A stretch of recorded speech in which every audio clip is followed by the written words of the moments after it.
There are battles people can see, and then there are battles only Allah knows. The smile on your face may hide a storm in your heart. Your tongue may sound calm while your mind is screaming inside. Your hands may hold wealth, but your soul still feels empty. And this is the reality many people live with today. We are losing control, not because we are weak, but because we forgot who should be in control. The mind runs toward fear, the tongue runs toward anger, the wealth runs toward dunya. And slowly the heart becomes distant from Allah. But listen carefully, Islam was never just about praying with your body. It was about disciplining your soul. It was about mastering the self before the self destroys you, because the strongest person is not the one who defeats others.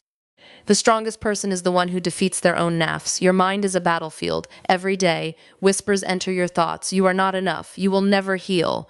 No one understands you. Just give up. And if you do not guard your mind, those whispers become beliefs. That is why Allah constantly reminds us to think, reflect, and remember Him. Because a mind disconnected from Allah becomes a prison, but a mind connected to Allah becomes a place of peace even during hardship. Sometimes the biggest enemy is not the world around you. It is the chaos inside you, and the Dunya teaches you to feed every thought, react to every emotion, chase every desire. But Islam teaches restraint. Islam teaches stillness. Islam teaches that not every thought deserves your attention. Some thoughts are tests. Some thoughts are whispers. Some thoughts are wounds waiting for Allah's healing. You do not have to obey every feeling. The Prophet ﷺ taught us that Allah does not burden a soul beyond what it can bear. Think about that. The pain you are carrying, Allah already knows you can survive it. But survival comes when you stop letting your mind control you and start letting your faith guide you. And then there is the tongue, a small thing, yet capable of enormous destruction. One sentence can break a heart. One rumor can destroy a family. One moment of anger can ruin years of love. People think strength is speaking loudly, but sometimes strength is remaining silent for the sake of Allah. Not every argument deserves your response. Not every insult deserves your attention. Not every opinion deserves your anger. The tongue reveals what lives inside the heart. When the heart is filled with arrogance, the tongue humiliates others. When the heart is filled with envy, the tongue gossips. When the heart is filled with emptiness, the tongue complains constantly. But when the heart knows Allah, tongue speaks mercy, gratitude, and truth. How many people pray regularly but wound others with their words? How many people worship Allah in the masjid but destroy people outside it? Religion is not only what happens on the prayer mat. Religion is also what leaves your mouth. Before you speak, ask yourself, will these words please Allah? Will these words heal or harm? Will these words bring me closer to Jannah or regret? Because sometimes the apology you can never take back began with one uncontrolled tongue. And then comes wealth. Money itself is not evil, but love of dunya can quietly poison the soul. The danger is not having wealth. The danger is when wealth begins to own you. People sacrifice peace for money. They sacrifice family for status. They sacrifice a hira for temporary comfort, and yet no amount of dunya can satisfy a heart created for Allah. You can own everything and still feel empty, because the soul was never meant to be fed by luxury. It was meant to be fed by closeness to Allah. Control over wealth means understanding that everything you own is temporary. Your money is a test. Your success is a test. Your possessions are a test. Allah watches. Will wealth make you grateful or arrogant? Will it make you generous or selfish? Will it bring you closer to Him or distract you from Him? Some people are poor but spiritually rich. Others are financially rich but spiritually bankrupt. True success is not how much you collect. It is how much you send forward for the ahira. And perhaps this is the hardest truth. The mind, the tongue, and the wealth are all connected to the heart. If the heart is attached to Allah, everything else slowly falls into place. But if the heart is attached to dunya, nothing will ever feel enough, so protect your heart. Feed it with Quran. Cleanse it with repentance. Strengthen it with prayer in the depths of the night, when no one sees you except Allah, because real transformation does not begin in public. It begins in private moments between you and your Creator. The world tells you, express everything. Islam teaches, control yourself for the sake of Allah. The world says, follow your desires.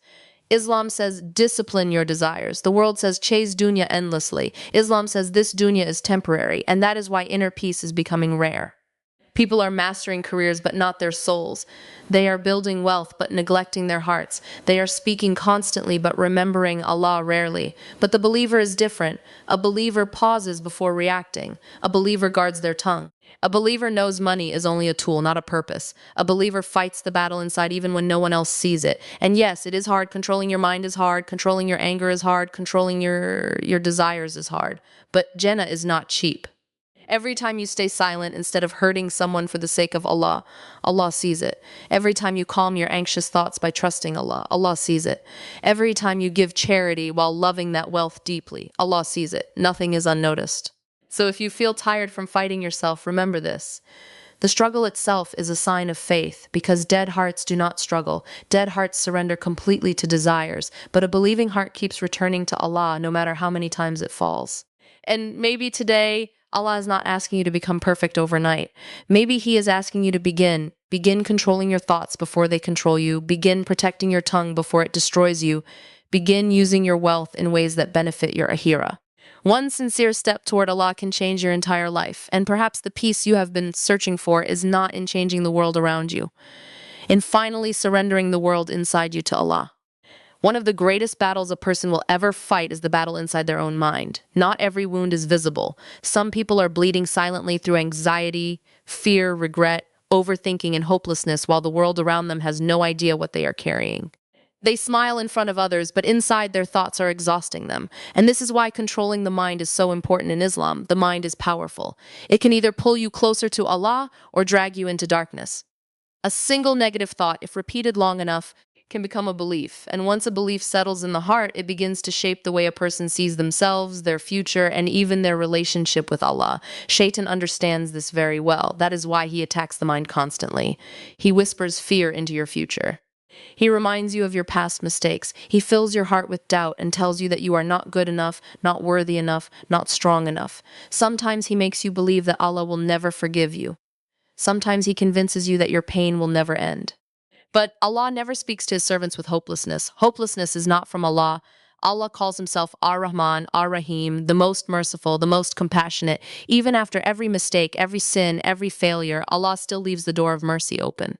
Yet many people remain trapped because their minds have become prisons of negative thinking, and this is the danger of uncontrolled thoughts. The mind begins to imagine the worst before it even happens. It creates fear from things that may never occur. It turns temporary sadness into permanent despair. A person starts living inside their worries instead of living in trust of Allah.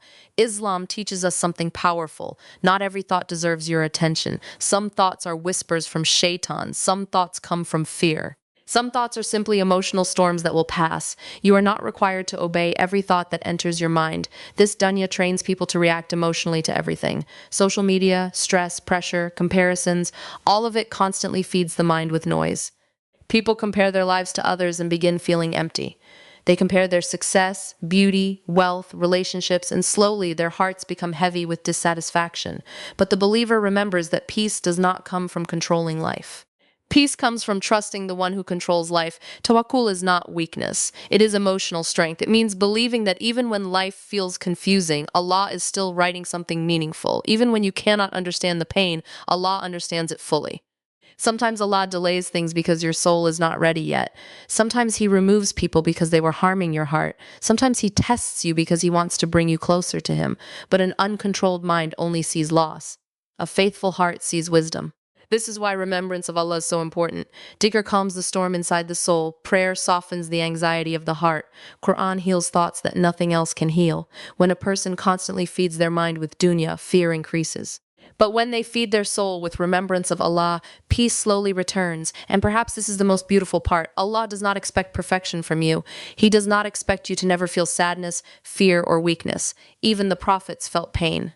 But Allah wants you to keep returning to Him through every battle inside your mind. So when negative thoughts attack you, do not surrender to them immediately. Pause, breathe, make dua, speak to Allah honestly.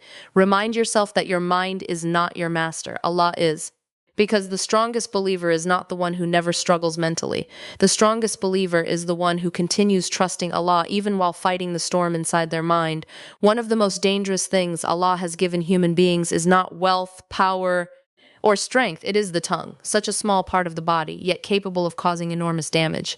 A single sentence can heal a broken soul, and a single sentence can destroy someone completely. This is why Islam places such deep importance on controlling speech. Many people underestimate words because they cannot physically see their impact. But some of the deepest scars people carry were created by words. A harsh comment, public humiliation, constant criticism, gossip, lies, mockery. Sometimes people forget painful moments in life, But they never forget how someone made them feel through their words.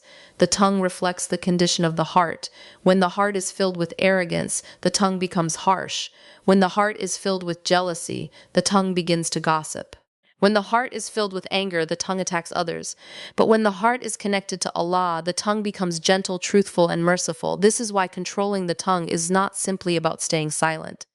It is about purifying what exists inside the soul. Today, many people speak without thinking. Anger has become normal. Mocking others has become entertainment. Backbiting has become part of conversations. Social media has made people careless with words because they no longer see the pain they cause.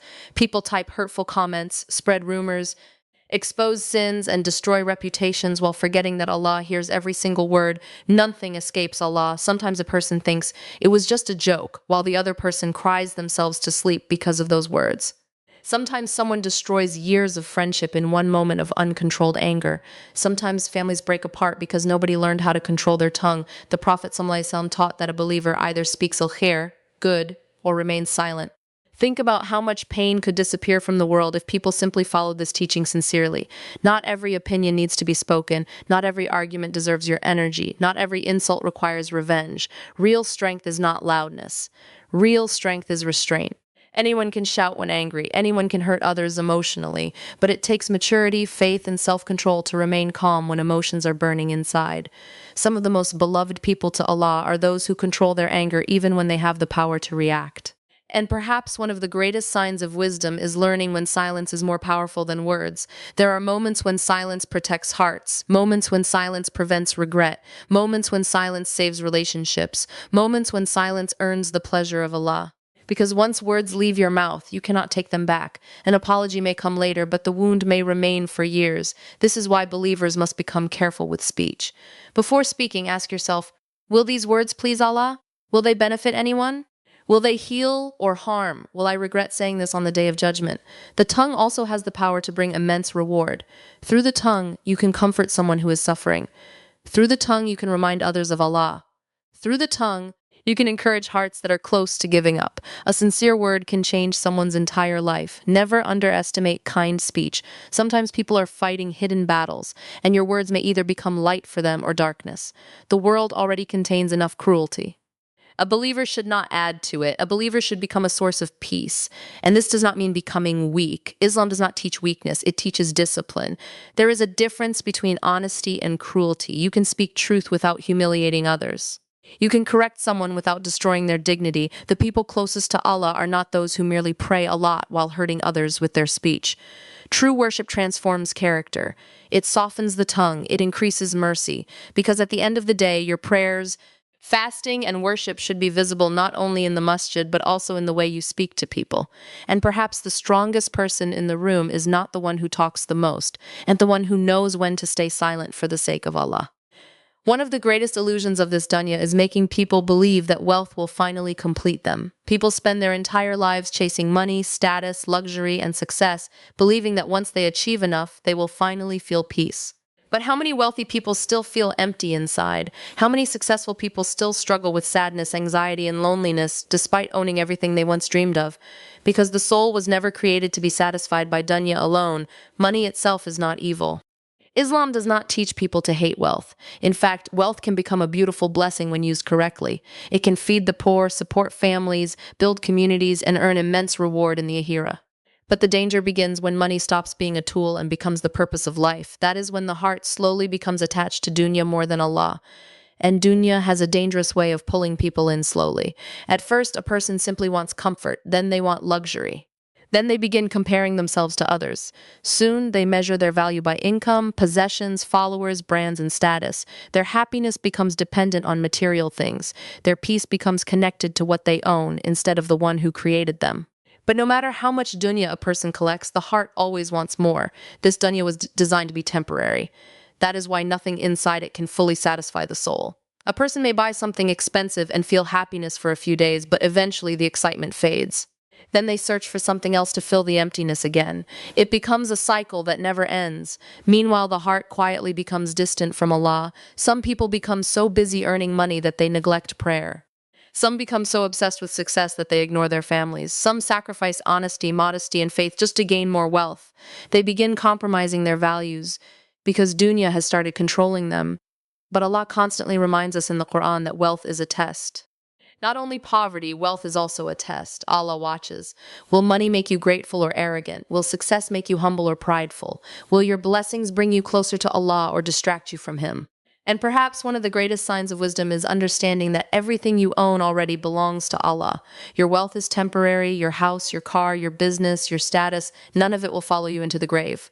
One day, every person will leave this dunya with nothing except their deeds. The grave does not care how rich you were, it cares how sincere you were. This is why Islam teaches balance. Earn halal wealth, work hard, build success, but never let dunya enter your heart so deeply that it replaces your connection with Allah. A believer owns wealth but does not become owned by it. There is a huge difference. A person attached to dunya panics whenever they lose money because their entire identity is connected to it. But a believer understands that rizq comes from Allah alone. What Allah gives, nobody can stop, and what Allah withholds, nobody can force. This understanding creates peace. Generosity is also one of the greatest ways to purify the heart from love of dunya. When you give charity sincerely, you remind your soul that wealth is not your master. Every time you help someone for the sake of Allah, you weaken greed and strengthen faith. And the beautiful thing is that charity never decreases wealth in the sight of Allah. What you give for Allah is never truly lost. Some of the richest people on earth are spiritually bankrupt. And some of the poorest people are deeply at peace because their hearts are full of trust in Allah. True richness is not the amount of money in your hands. True richness is the amount of contentment inside your heart. Because when the heart knows Allah, even little feels enough. But when the heart is empty of Allah, even the whole dunya feels small. So chase success, but do not worship it. Earn wealth, but do not let it blind your soul. Use dunya in your hands, not in your heart. Because at the end of your life, Allah will not ask how much you owned.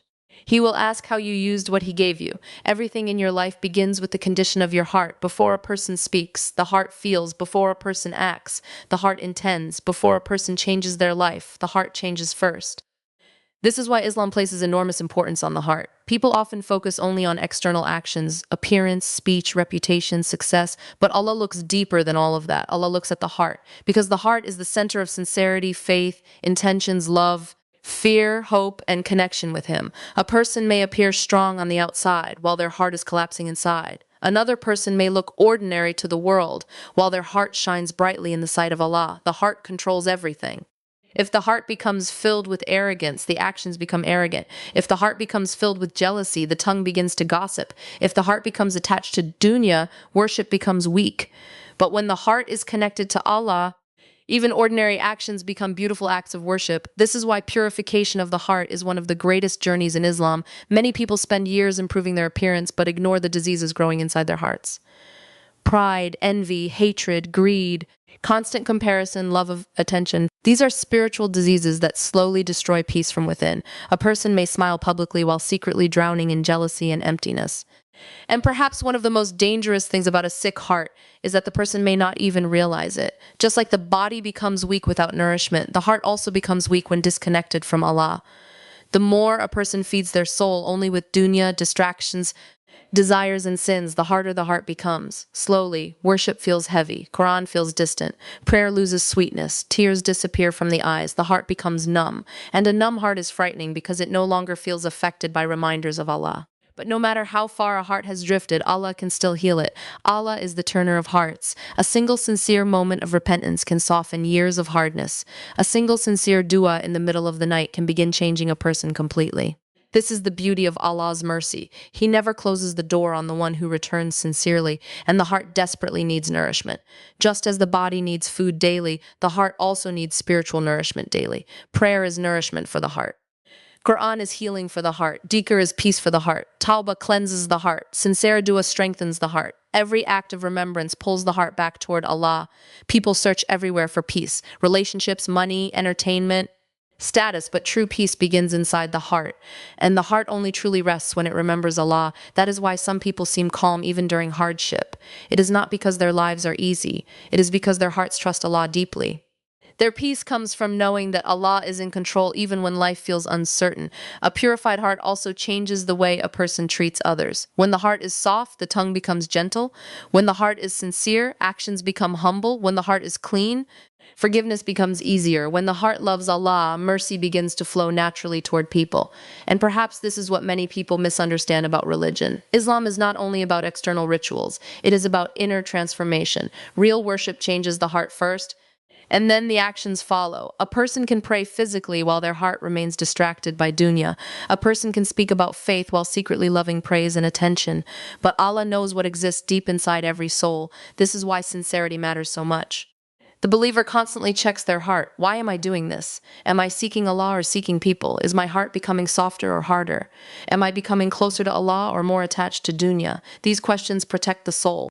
And perhaps the most beautiful heart is not the perfect one. It is the heart that constantly returns to Allah after every mistake, every weakness, and every fall, because Allah does not ask for perfection.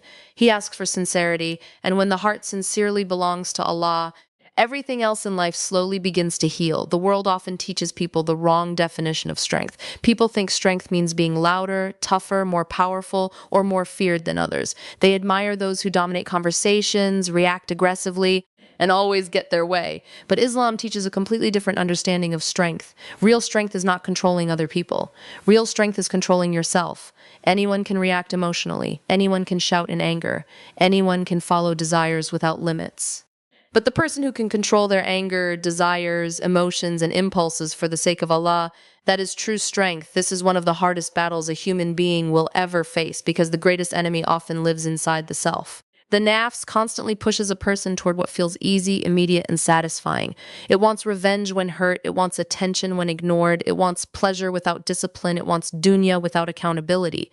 And if a person never learns self-control, their desires slowly begin controlling them. This is why so many people today feel spiritually lost. They live based entirely on emotions. If they feel angry, they explode. If they feel tempted, they follow it. If they feel sad, they lose hope. If they desire something, they chase it immediately. The world promotes the idea that every feeling should be acted upon, but Islam teaches discipline. Not every emotion deserves a reaction. Not every desire deserves fulfillment. Not every thought deserves obedience. The believer learns how to pause before reacting, and that pause can save an entire life from regret. Think about anger, for example. One moment of uncontrolled anger can destroy years of relationships. Families break apart because of words spoken in rage. Friendships end. Hearts are wounded deeply. Sometimes people spend years regretting what they said or did during a few emotional seconds, but the strong believer restrains themselves even when emotions are burning inside. The Prophet ﷺ taught that the strong person is not the one who overpowers others physically, but the one who controls themselves during anger. This is a strength far greater than physical power because it requires inner discipline, and self-control is not weakness. Many people think patience means allowing others to walk over you. That is not true. Patience means remaining in control of yourself while trusting Allah with justice. It means refusing to let emotions drag you into darkness. It means protecting your soul from becoming ugly because of temporary feelings. There is also self-control in desires. We live in a world that constantly encourages temptation. Everywhere people are told to satisfy every craving immediately, whether it harms the soul or not. Modesty is mocked. Discipline is seen as restriction. Sin is normalized so much that people stop feeling guilt altogether. But the believer understands something powerful. Not everything that feels good is good for the soul. Sometimes the strongest act of worship is walking away from what your nafs desperately wants because you fear Allah. Nobody may see that private struggle except Allah, but those hidden battles carry enormous reward. Every temptation resisted for the sake of Allah strengthens the heart. And self-control also means controlling sadness and fear before they consume you completely. This does not mean pretending emotions do not exist. Islam does not teach emotional numbness. Even the prophets cried, grieved, and felt pain. But they did not allow emotions to destroy their trust in Allah. A believer feels emotions without becoming enslaved by them. This balance is beautiful. You cry, but you still pray. You struggle, but you still trust Allah. You feel weak, but you continue moving toward Him. That is strength, and perhaps one of the most powerful things about self-control is that nobody may fully understand your struggle except Allah. People often see only the outside. They do not see the battles happening inside your heart, the anger you swallowed, the temptation you resisted, the pain you endured silently, the words you stopped yourself from saying, but Allah sees all of it. Every private act of discipline is known to Him. So when you choose patience over rage, Allah sees. When you lower your gaze for His sake, Allah sees.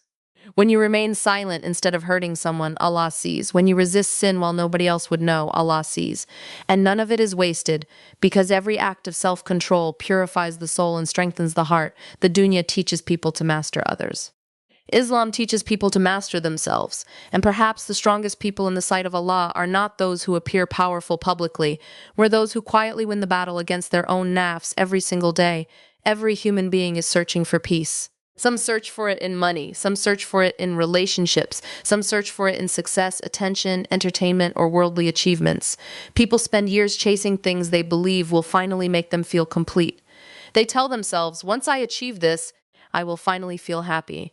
But even after reaching those goals, many still feel restless inside because inner peace was never meant to come from dunya alone. The human soul was created with a deeper need, the need for Allah.